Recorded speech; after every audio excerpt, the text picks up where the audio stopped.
এবার দেখে নেব আজকে জাতীয় দৈনিক পত্রিকাগুলোর প্রধান শিরোনাম। প্রথমেই দেখে নেব দৈনিক প্রথম আলোর যে অন্যতম প্রধান শিরোনাম রয়েছে সেটি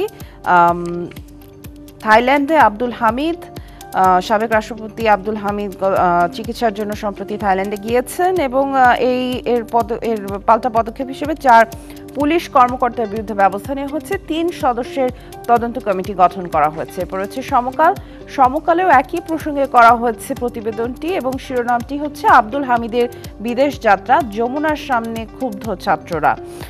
আব্দুল হামিদ যেই থাইল্যান্ডে চিকিৎসার জন্য যাওয়ার পরিপ্রেক্ষিতে গতকাল রাত থেকে যে বিক্ষোভ চলছে যমুনার সামনে সেটি নিয়ে করা হয়েছে প্রতিবেদনটি।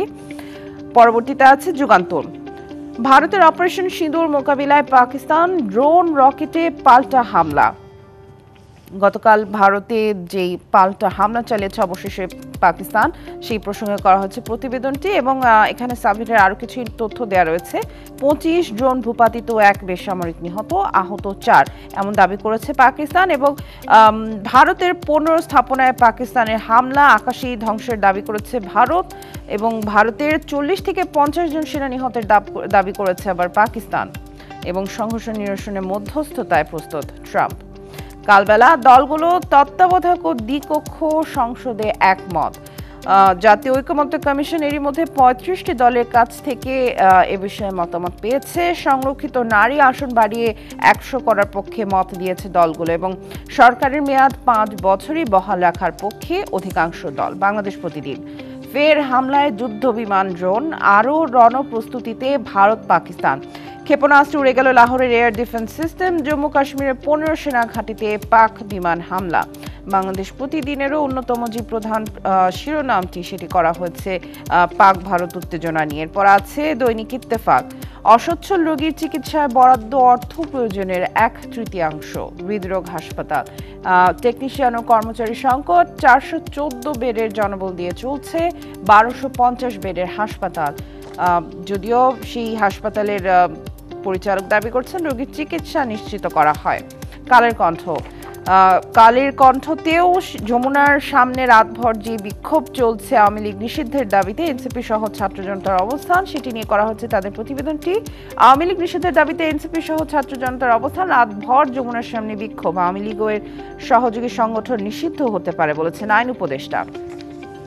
এরপর আছে বণিক বার্তা, দেশের সবচেয়ে দ্রুত বর্ধনশীল শিক্ষা ব্যবস্থা এখন কওমি। এখান থেকে কয়েকটি লাইন পড়ে শোনাতে চাই।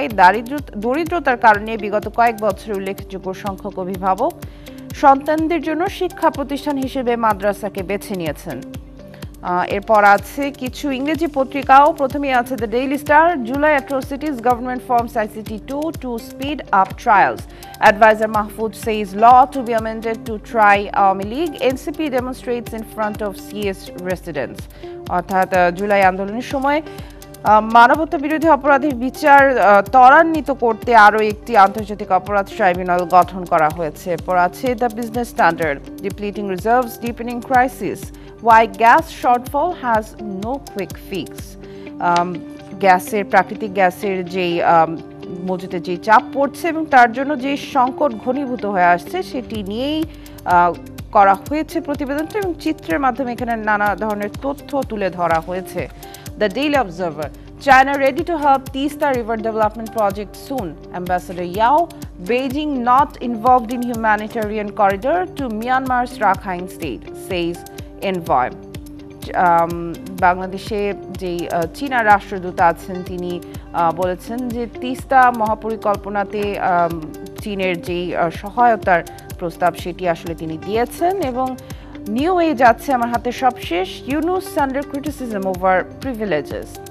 কয়েকটি এখানে সুবিধা নেওয়ার অভিযোগ রয়েছে। Grameen university approved, Grameen employment gets manpower export licence. অর্থাৎ যে সুবিধাগুলোর প্রসঙ্গে আসলে ইউনুস সরকারের সমালোচনা হচ্ছে সেটি উঠে এসেছে এই প্রতিবেদনে।